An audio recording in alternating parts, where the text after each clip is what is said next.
Welcome to our YouTube channel Veer story. अगर आपको जल्दी से नेक्स्ट एपिसोड चाहिए तो वीडियो को अभी लाइक करो। 236 मिस्टर बजाज।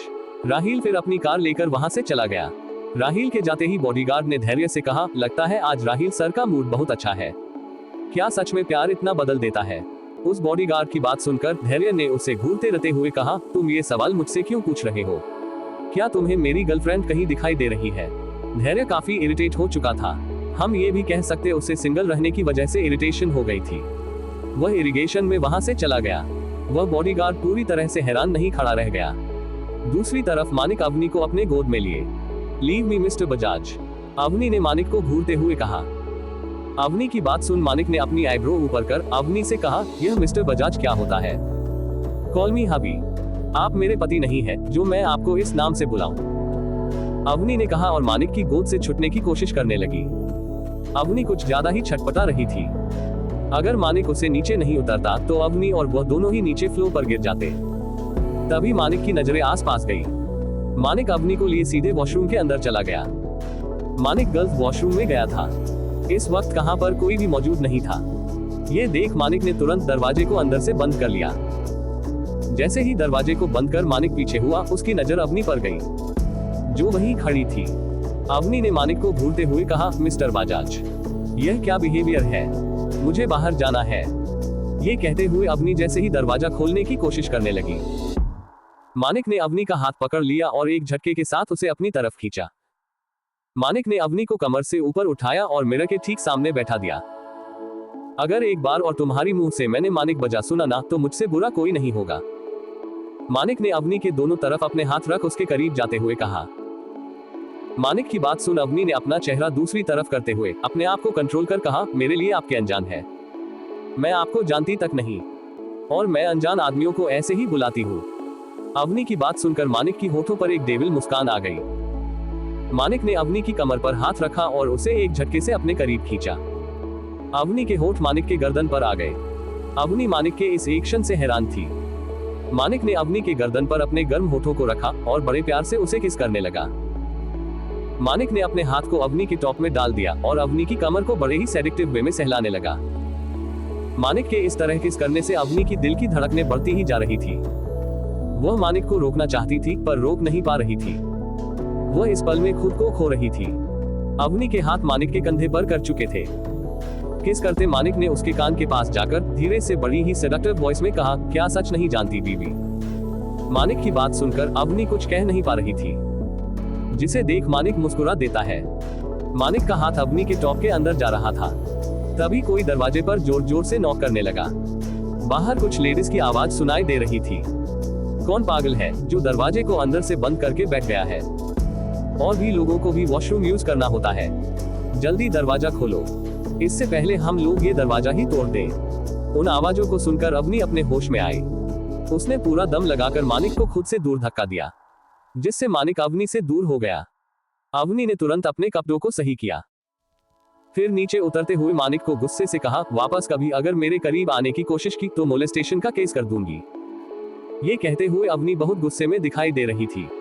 तुम्हें लगता है मैं तुम्हारे केस करने से डर जाऊंगा? मानिक ने दीवार से टेक लगाकर खड़े होते हुए अवनी को देखकर कहा। मानिक की बात सुनकर और उसकी वह मुस्कान देखकर अवनी को और भी ज्यादा गुस्सा आ रहा था। वह बहुत ज्यादा इरिटेट हो चुकी थी। मानिक को देखकर ऐसा लग रहा था जैसे अवनी उसे कुछ भी बोल दे पर उसे फर्क नहीं पड़ने वाला। मानिक को इग्नोर करते हुए अवनी सीधे वॉशरूम का दरवाजा खोलने को आगे बढ़ी। तभी मानिक ने अवनी को रोकते हुए वहीं खड़े हुए कहा, वह लोग क्या सोचेंगे? हम दोनों अंदर क्या कर रहे थे? बहुत गुस्से में भरी आवाज सुनाई दे रही है उनकी। वो तुम्हें इतनी आसानी से जाने नहीं देंगे। मानिक की बात सुन अवनी कुछ पल रुकी, फिर अचानक उसके होठों पर शैतानी मुस्कुराहट आ गई। मानिक कुछ समझ नहीं पाया। आखिर अवनी के उस मुस्कान के पीछे का कारण क्या है?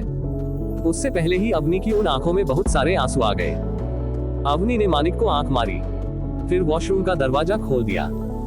दरवाजा खुलते ही बाहर खड़ी सभी लेडीज का ध्यान अवनी के ऊपर आ गया। वह लोग अवनी को सुनाने के लिए तैयारी खड़ी थी। तभी उनकी नजर अवनी के उन मोटे मोटे आंसुओं पर गई। आई एम सॉरी, अवनी ने रोते हुए उन सभी की तरफ देखकर कहा और फिर वहां से चली गई। अवनी के इस तरह रोते हुए जाने से वह लेडीज अपनी जगह पर हैरान खड़ी रह गई। उन्हें समझ नहीं आया कि अवनी ऐसे रोते हुए बाहर क्यों गई। आखिर उन लोगों ने तो अवनी को कुछ कहा तक नहीं था। तभी उन सब की नजर अंदर खड़े मानिक पर गई। मानिक को देखते ही मानो वह सभी औरतें सारा मामला समझ गई हो। लगता है उस लड़की को इस लड़के ने ही परेशान किया है, इसीलिए वह ऐसे रोते हुए बाहर भाग कर गई है। एक मोटी आंटी ने मानिक को गुस्से से घूरते हुए कहा। उस आंटी की बात सुनकर मानिक हैरान रह गया। ऐसे कैसे ये लोग फैसला कर सकती थी कि वह अवनी को परेशान कर रहा था। वैसे यह बात सच भी थी, पर वो दोनों तो पति पत्नी थे। लड़की को परेशान करते हो, तुम्हें तो हम छोड़ेंगे नहीं, एक ओल्ड एज आंटी ने मानिक से कहा और वह सभी अंदर वॉशरूम में आने लगी। उन सभी के चेहरे पर मौजूद गुस्से को देखकर मानिक एक पल के लिए घबरा गया।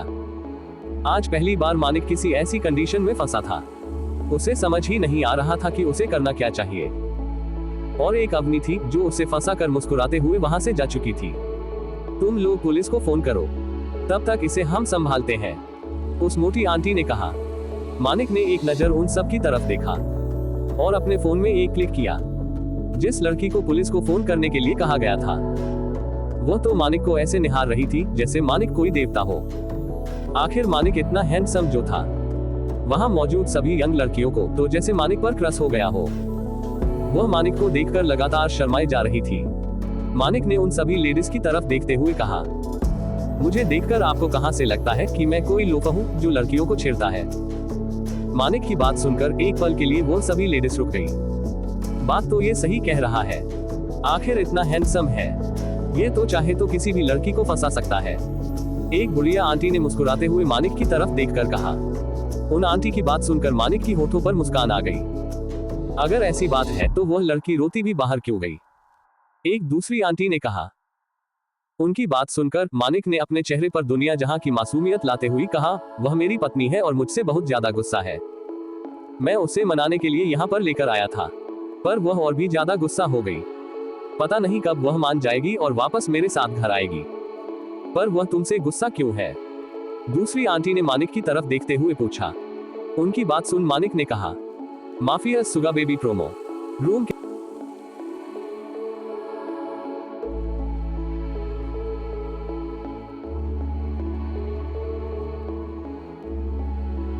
237 शिवांगी तुम।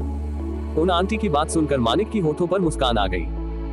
अगर ऐसी बात है तो वह लड़की रोती भी बाहर क्यों गई, एक दूसरी आंटी ने कहा। उनकी बात सुनकर मानिक ने अपने चेहरे पर दुनिया जहां की मासूमियत लाते हुए कहा, वह मेरी पत्नी है और मुझसे बहुत ज्यादा गुस्सा है।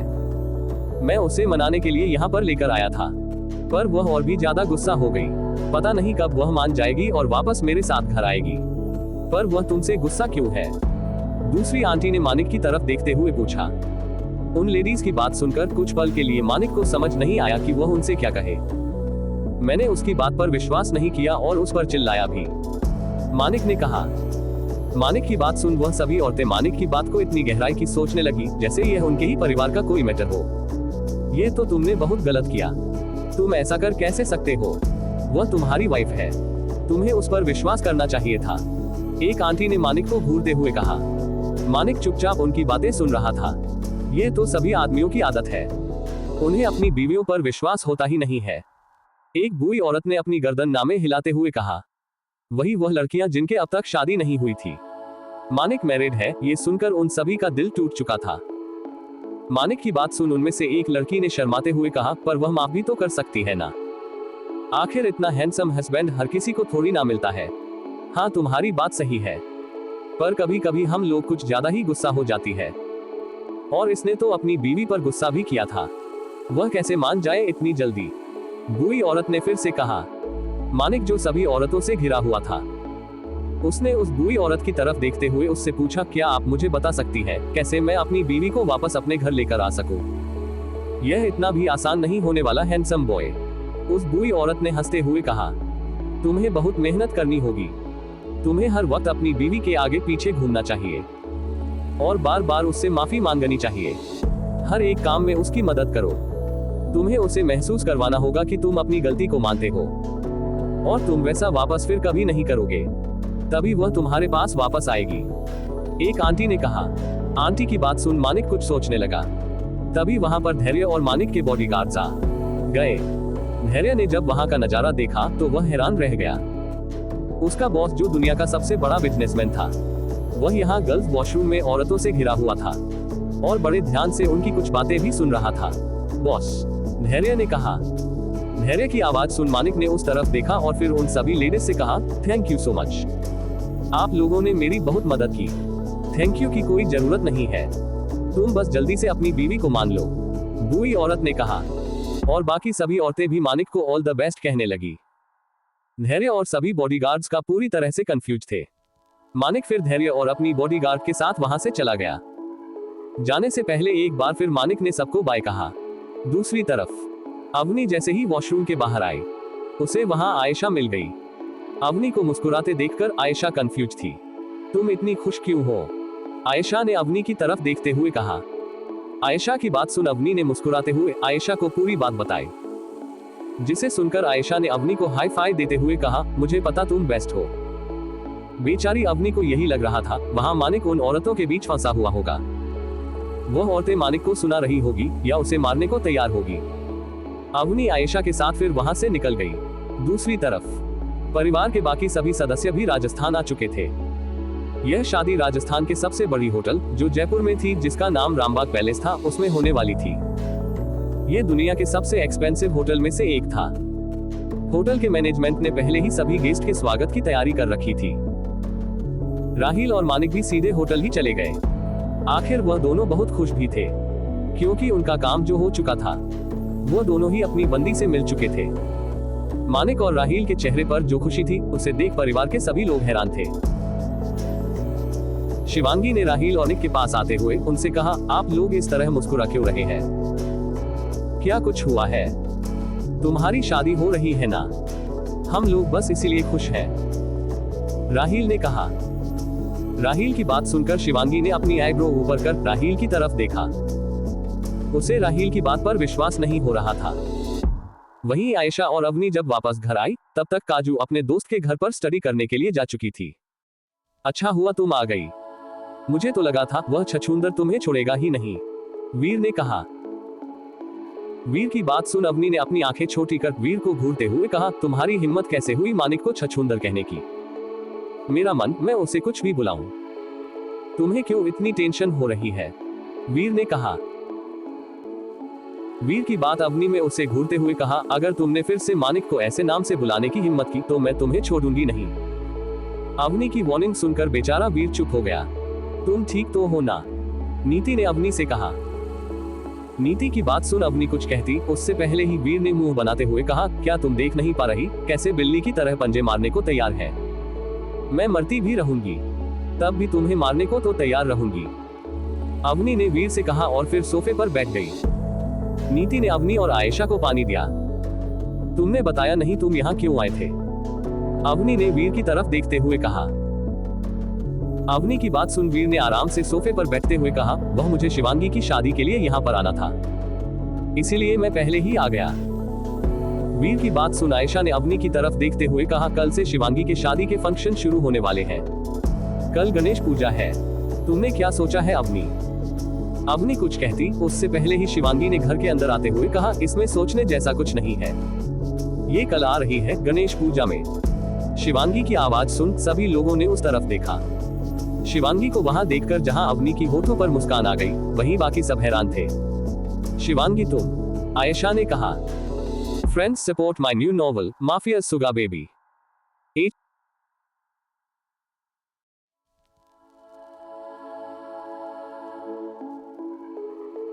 चैप्टर 238 फिर वह बच्ची कौन थी? शिवांगी की आवाज सुन सभी लोगों ने उस तरफ देखा।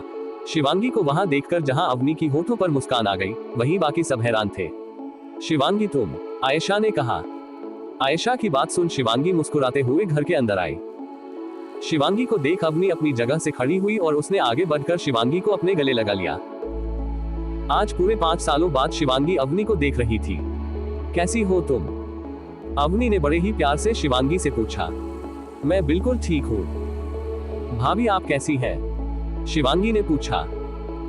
शिवांगी की बात सुन अवनी ने शिवांगी को वहां सोफे पर बैठाया और मुस्कुराते हुए कहा, जैसी पहले थी। नहीं, आप और भी ज्यादा खूबसूरत हो गई हैं, शिवांगी ने हंसते हुए कहा। शिवांगी तुम यहाँ कैसे आई? वीर ने भी शिवांगी से पूछा। वीर की बात सुन शिवांगी ने वीर की तरफ देखते हुए कहा, सभी लोग राजस्थान आ चुके हैं और मुझे यहाँ का एड्रेस खुद अवनी भाभी ने ही दिया था, तो मैं इनसे मिलने यहाँ आ गई। ये कहते हुए शिवांगी ने अवनी की तरफ देखा और फिर अवनी के हाथ को पकड़ कहा, भाभी कल गणेश पूजा है, आप आओगी ना? अवनी ने शिवांगी की तरफ देखा, जो बड़ी ही उम्मीद करी नजरों से अवनी की तरफ देख रही थी। वहां सबका ध्यान अवनी की तरफ ही था। अवनी का फैसला ही आखिरी फैसला होने वाला था। अवनी ने मुस्कुराते हुए अपनी गर्दन हाँ में हिला दी, जिसे देख शिवांगी की होठों पर बड़ी सी मुस्कान आ गई। थोड़ी देर बाद शिवांगी वहां से चली गई और वीर भी काजू को वापस लाने के लिए उसकी दोस्त के घर के लिए निकल गया। वीर के जाने के बाद अवनी ने नीति की तरफ देखा, जो सोफे से खड़ी होकर वहां से जा रही थी। नीति, अवनी ने कहा। अवनी की आवाज सुनकर नीति, जो वहां से किचन की तरफ जा रही थी, वह रुक गई। वह जानती थी अवनी उससे क्या पूछना चाहती है। वह इसी सवाल से भागना चाहती थी। तुम्हारे और राहिल के बीच क्या है? अवनी ने नीति से कहा। अवनी की बात सुनकर आयशा ने भी नीति की तरफ देखा। वह भी नीति से यह सवाल करना चाहती थी। जब आयशा ने नीति को राहिल के गोद में देखा था, तब आयशा ने कुछ भी नहीं कहा, क्योंकि उसे वक्त वह सिचुएशन कोई भी सवाल करने वाली नहीं थी।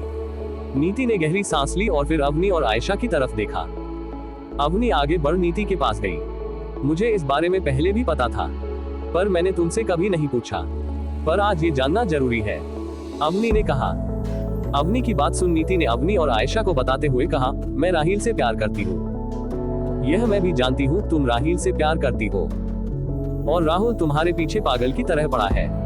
मैंने सुना था राहिल किसी लड़की को ढूंढ रहा था, पर मैं यह नहीं जानती कि वह लड़की तुम हो, आयशा ने कहा। आयशा की बात सुनकर नीति चुप रही। अवनी ने नीति की तरफ देखते हुए कहा, तुम राहिल फिर छिपकर जयपुर में रह रही थी ना? पर तुम तो राहिल से प्यार करती हो, फिर तुम ऐसा क्यों कर रही हो? अवनी का सवाल सुन नीति ने अवनी और आयशा की तरफ देखा और फिर उनसे कहा, क्योंकि मैं राहिल के लायक नहीं हूँ। और तुमसे ये किसने कहा कि तुम राहिल के लायक नहीं हो? अवनी ने पूछा। अवनी की बात सुन नीति चुप हो गई। आयशा अवनी ने एक दूसरे की तरफ देखा। नीति बताने में कंफर्टेबल नहीं थी। ये देख अवनी ने नीति के कंधे पर हाथ रखकर कहा, कोई बात नहीं, पर जब भी तुम्हें हमारी जरूरत पड़ेगी, हम हमेशा तुम्हारे साथ हैं। ये तुम हमेशा याद रखना, और इस बार ऐसे सब कुछ छोड़कर कहीं मत जाना नीति। अवनी की बात सुन नीति हल्के से मुस्कुरा दी। ये सब छोड़ो, पर क्या तुम सच में कल सबके सामने जाने वाली हो? आयशा ने अवनी से पूछा। आयशा की बात सुन अवनी ने अपनी गर्दन हाँ में हिला दी। और काजू का क्या? आयशा ने कहा। आयशा की यह बात सुनकर अवनी चुप हो गई। दूसरी तरफ होटल में राहिल इस वक्त मानिक के रूम में सोफे पर बैठा था। राहिल किसी गहरी सोच में था, जिसे देख मानिक ने अपनी कोट को निकलाते हुए कहा, नीति ने शादी नहीं की है, और ये तुम इतने विश्वास से कैसे कह सकते हो? राहिल ने मानिक की तरफ देखते हुए कहा, नीति वीर के अलावा किसी और का नाम लेती तो मैं मान लेता, पर वीर रंधावा ऐसा नहीं करने वाला, मानिक ने कहा। मानिक की बात सुनकर राहिल भी इस बारे में सोचने लगा। फिर वह बच्ची कौन थी? राहिल ने कहा। राहिल की बात सुन मानिक चुप हो गया। उसके होठों पर अचानक से मुस्कान आ गई। उसकी आंखों के सामने काजू का चेहरा आ गया। कैसे काजू बार बार उसे आज पापा बुला रही थी। मानिक को खुश होते देखकर राहिल ने उसे घूरते हुए कहा, अब ये खुद में मुस्कुराना बंद करो और पता करो आखिर चल क्या रहा है। कहीं ऐसा ना हो अपनी भाभी की जिंदगी में भी कोई आ गया हो। ऐसा नहीं हो सकता, पर ऐसा हुआ भी तो कुछ फर्क नहीं पड़ता, मानिक ने कहा। मानिक की बात सुन राहिल ने अपनी गर्दन हाँ में हिलाते हुए कहा, तुम सही कह रहे हो। Friends, support my new novel 239 just wait and watch baby. Manik को खुश होते देखकर राहिल ने उसे घूरते हुए कहा, अब ये खुद में मुस्कुराना बंद करो और पता करो आखिर चल क्या रहा है। कहीं ऐसा ना हो अपनी भाभी की जिंदगी में भी कोई आ गया हो। ऐसा नहीं हो सकता, पर ऐसा हुआ भी तो कुछ फर्क नहीं पड़ता, मानिक ने कहा। मानिक की बात सुन राहिल ने अपनी गर्दन हाँ में हिलाते हुए कहा, तुम सही कह रहे हो। अगर अवनी की जिंदगी में कोई आ भी गया होगा, तो मानिक को अपने रास्ते के कांटे को निकालकर बाहर फेंकना काफी अच्छी तरीके से आता था। मानिक उसे आदमी को कैसे छोड़ सकता था, जिसने उसकी बीवी की जिंदगी में आने की हिम्मत की हो। नीति जो अपने रूम में सो रही थी, उसे भी नींद नहीं आ रही थी। वह लगातार आज राहिल और उसकी मुलाकात के बारे में सोच जा रही थी, जिसे सोचकर नीति की आंखों में आंसू आ गए। इस जन्म में हम दोनों का मिलना मुमकिन नहीं है, राहील, पर अगले जन्म में मैं जरूर तुमसे मिलकर रहूंगी। ये कहते हुए नीति के होठों पर मुस्कुराहट आ गई। उन दोनों के प्यार के बीच सिर्फ उनकी हैसियत पैसा आ रहा था। थोड़ी देर बाद राहील अपने कमरे में आ गया। अपने रूम में आने के बाद राहील बालकनी में गया, जहां से चांद साफ दिखाई दे रहा था। इस बार मैं तुम्हें कहीं जाने का मौका ही नहीं दूंगा Niti. Just wait and watch baby, it's time to play a naughty game. Raheel एक शैतानी मुस्कुराहट अपने होठों पर लिए कहा। कल सुबह ही गणेश पूजा होने वाली थी, जिसमें सभी लोग ट्रेड और गोल्डन थीम में ट्रेडिशनल पहनने वाले थे। पूरे होटल रामबाग पैलेस को किसी रानी की तरह सजाया गया था। आखिर बंसल परिवार की बेटी की जो शादी थी, हर तरफ तैयारी चल रही थी। बजाज परिवार भी वहां मौजूद था और सभी लोग गणेश पूजा के लिए तैयार हो चुके थे। भूषण बजाज की तरफ देखते हुए अपर्णा जी ने अपने कमरे में कहा, आप अवनी से कब मिलने वाले हैं? मुझे मिलने की जरूरत नहीं पड़ेगी। भूषण बजाज ने मुस्कुराते हुए कहा। उनकी बात सुनकर अपर्णा जी थोड़ी हैरान रह गई। वह उनकी बातों का मतलब कुछ समझ नहीं पाए। वहीं दूसरी तरफ अवनी के घर पर अवनी आज सुबह जल्दी ही उठ चुकी थी और उसने सबके लिए ब्रेकफास्ट भी तैयार कर लिया। जब आयशा, वीर और नीति की नींद खुली तो वह लोग भी अवनी को इतनी जल्दी उठते देख हैरान थी। अवनी उन सब से लेट उठा करती थी। आज सूरज कहां से उगा है जो अवनी रेड्डी इतनी जल्दी उठ गई? आयशा ने अपनी आंखों को मसलते हुए अवनी की तरफ देखते हुए कहा, जैसे वह कोई सपना देख रही हो। आयशा की बात सुनकर अवनी अपनी आंख छोटी उसे घूरने लगी। तो वही काजू ने हंसते हुए कहा, मेरी मम्मा कुछ भी कर सकती है। वो स्टॉक वुमेन जो है, जल्दी उठना उनके मुश्किल जरूर होगा, पर आखिर उन्होंने वो भी कर लिया। तुम सही कह रही हो, पर लगता है अब तुम्हारी मम्मी कल सुबह उठने ही नहीं वाली। आखिर आज वह जल्दी जो उठ गई। नीति ने हंसते भी कहा। वह और आयशा अवनी का मजाक उड़ा रही थी। नीति की बात सुनकर अवनी उन दोनों को ही खो जाने वाली नजरों से घूरने लगी। तुम लोगों की हिम्मत भी कैसे हुई मेरी अवी को परेशान करने की? वह कुछ भी कर सकती है। वीर ने तुरंत अवनी की साइड लेते हुए उसके पास जाकर कहा। वीर को अचानक से अपनी साइड देखकर अवनी की आंखें सिकुड़ गई। ये तुम क्या कर रहे हो? अवनी ने वीर की तरफ देखते हुए कहा। अवनी की बात सुन वीर ने बड़ी ही मासूमियत से कहा, एक अबला नारी की मदद करना क्या गलत है? मैं तो बस तुम्हारा साथ दे रहा था। अबला किसे कहा? अवनी ने कहा और अपने हाथ में मौजूद चाकू को सीधे वीर की तरफ पॉइंट किया, जिसे देख वीर ने 2 कदम पीछे होते हुए डरकर कहा, मैं तो मजाक कर रहा था। अच्छा होगा तुम मजाक ही करो, वरना अवनी रेडी अबला नहीं, लोगों का तबला बचाने में यकीन रखती है। अवनी ने कहा और अपनी हाथ मुझे चाकू को गोल गोल घुमा वीर को मारने का इशारा करने लगी। आपके साथ हमेशा ऐसा ही होता है वीर अंकल, काजू ने हंसते हुए कहा। काजू को हंसते देखकर वीर ने मुंह बनाते हुए कहा, तुम दोनों माँ बेटी को मेरी कदर ही नहीं है। वीर को पूरी तरह से इग्नोर करते हुए अवनी ने काजू को अपनी गोद में लिया और बड़ी ही प्यार से उसे गालों पर किस करती हुई कहा, good morning sweet heart. Good morning my heart beat, Kaju ने इतनी ही प्यारी आवाज में कहा, जिसे सुनकर अवनी के होठों पर बड़ी सी मुस्कान आ गई। चलो हम तैयार होते हैं, आज हमें एक बहुत ही इंपॉर्टेंट जगह जाना है, जहां तुम बहुत से लोगों से मिलने वाली हो।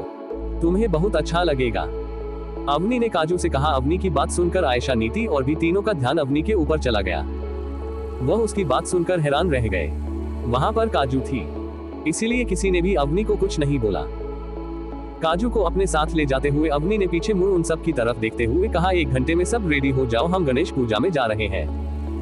ये कहते हुए अवनी के चेहरे पर कोई भी एक्सप्रेशंस नहीं थे। उन दोनों को ही समझ नहीं आ रहा था, आखिर अवनी करना क्या चाहती है, उसके दिमाग में चल क्या रहा है। अवनी बिना किसी से भी और कुछ कहीं सीधे वहां से काजू को लेकर उसके रूम में चली गई। Friends support my new novel 240 water joke. वहां पर काजू थी, इसीलिए किसी ने भी अवनी को कुछ नहीं बोला। काजू को अपने साथ ले जाते हुए अवनी ने पीछे मुड़ उन सब की तरफ देखते हुए कहा, 1 घंटे में सब रेडी हो जाओ, हम गणेश पूजा में जा रहे हैं। ये कहते हुए अवनी के चेहरे पर कोई भी एक्सप्रेशंस नहीं थे। उन दोनों को ही समझ नहीं आ रहा था, आखिर अवनी करना क्या चाहती है, उसके दिमाग में चल क्या रहा है। अवनी बिना किसी से भी और कुछ कहीं सीधे वहां से काजू को लेकर उसके रूम में चली गई। अवनी के घर पर मिरर में काजू की तरफ देखते हुए अवनी ने मुस्कुराकर कहा, मेरा बच्चा सबसे ज्यादा खूबसूरत है। अवनी ने मुस्कुराते हुए कहा। अवनी की बात तुम, काजू ने हंसते हुए कहा, आखिर मैं बेटी किसकी हूँ? ये कहते हुए काजू खिलखिलाकर हंसने लगी। अवनी ने काजू को अच्छी तरह से तैयार कर दिया था। मम्मा, अब आप जल्दी से खुद तैयार हो जाओ, मुझे आपको देखना है, और प्लीज प्लीज प्लीज बहुत अच्छे से तैयार होना। मैं चाहती हूँ सबकी नजरों सिर्फ हम दोनों पर भी रहे, काजू ने मुस्कुराते हुए कहा। काजू की बात सुन अवनी ने काजू के गालों को थोड़ा सा खींचते हुए कहा, बेटा सबकी नजरें तुम पर और मुझ पर ही रहेगी। ये कहते हुए उसने काजू को बेड पर बैठा दिया और खुद तैयार होने लगी। अवनी अभी तैयार हो रही थी तो वही काजू बेड पर अपनी उंगलियों के साथ खेलते हुए अवनी को देख रही थी। मम्मा हम जा कहाँ रहे हैं? काजू ने अवनी की तरफ देखते हुए कहा। काजू की बात सुन अवनी जो अपने हाथों में चूड़ियां पहन रही थी उसके हाथ रुक गए। अवनी काजू के पास आए और उसके सामने घुटनों के बल बैठ गई। अवनी ने मुस्कुराते काजू के बालों में हाथ फेरकर कहा, बच्चा अभी जो मम्मा बोल रही है वह ध्यान से सुनना। अवनी की बात सुनकर काजू ने अपने मुंह पर उंगलियां रखी और अपनी गर्दन को हाँ में हिला दिया। आपको कल एक पापा पसंद आए थे ना? अवनी ने काजू से पूछा। अवनी की बातें सुनकर काजू के होठों पर जो मुस्कान थी वह और भी ज्यादा बड़ी हो गई। उसकी आंखों में चमक अपनी भी साफ देख सकती थी। हाँ मम्मा, वह बहुत अच्छे थे। आपको पता है उन्होंने मेरी इतनी सारी आइसक्रीम खरीदी थी और वह बहुत हैंडसम भी है।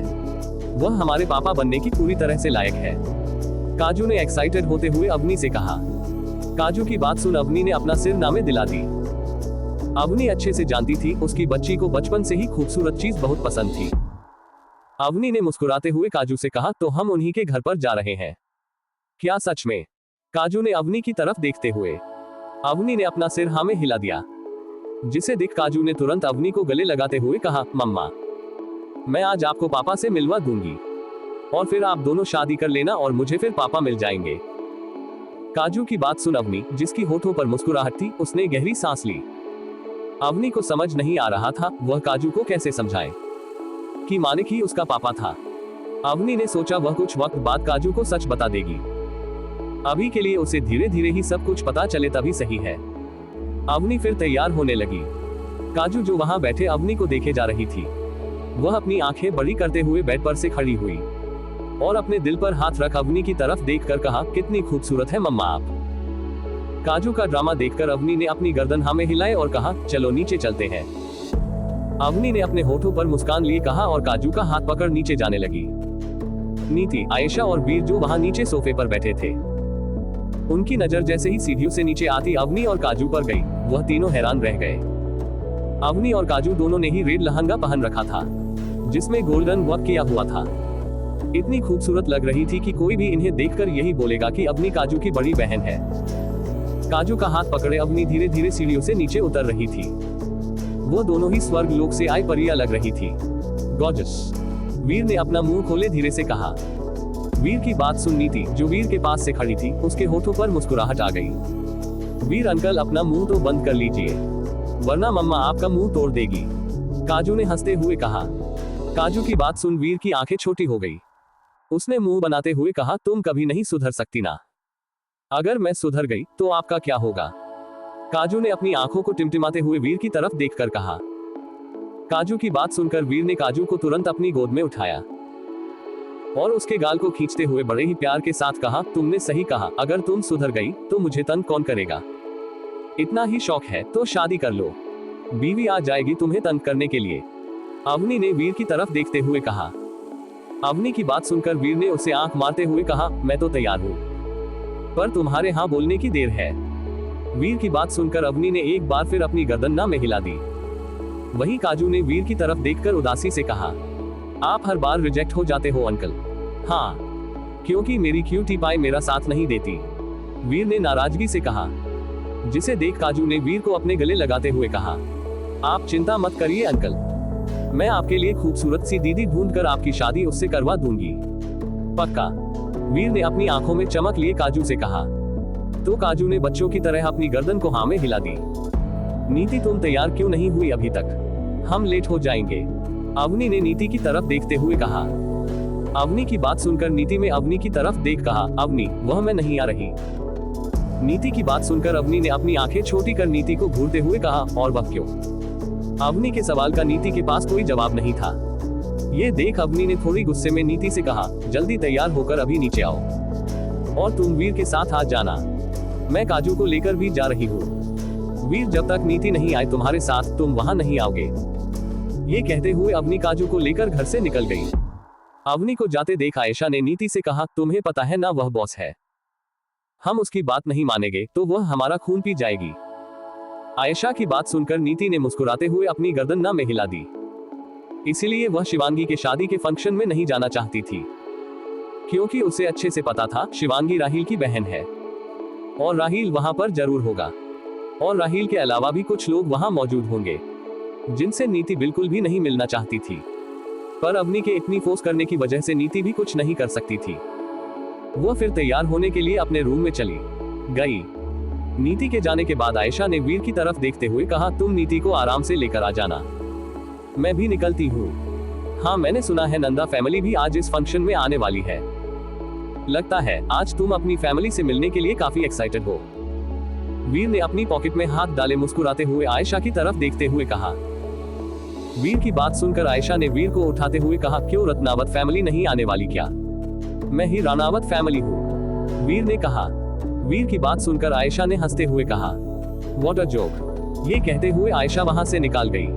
दूसरी तरफ अवनी ने बड़े ही आराम से काजू को अपनी कार में बैठाया और फिर ड्राइविंग सीट पर बैठ खुद ड्राइव करते हुए घर से सीधे होटल रामबाग पैलेस के लिए निकल गए।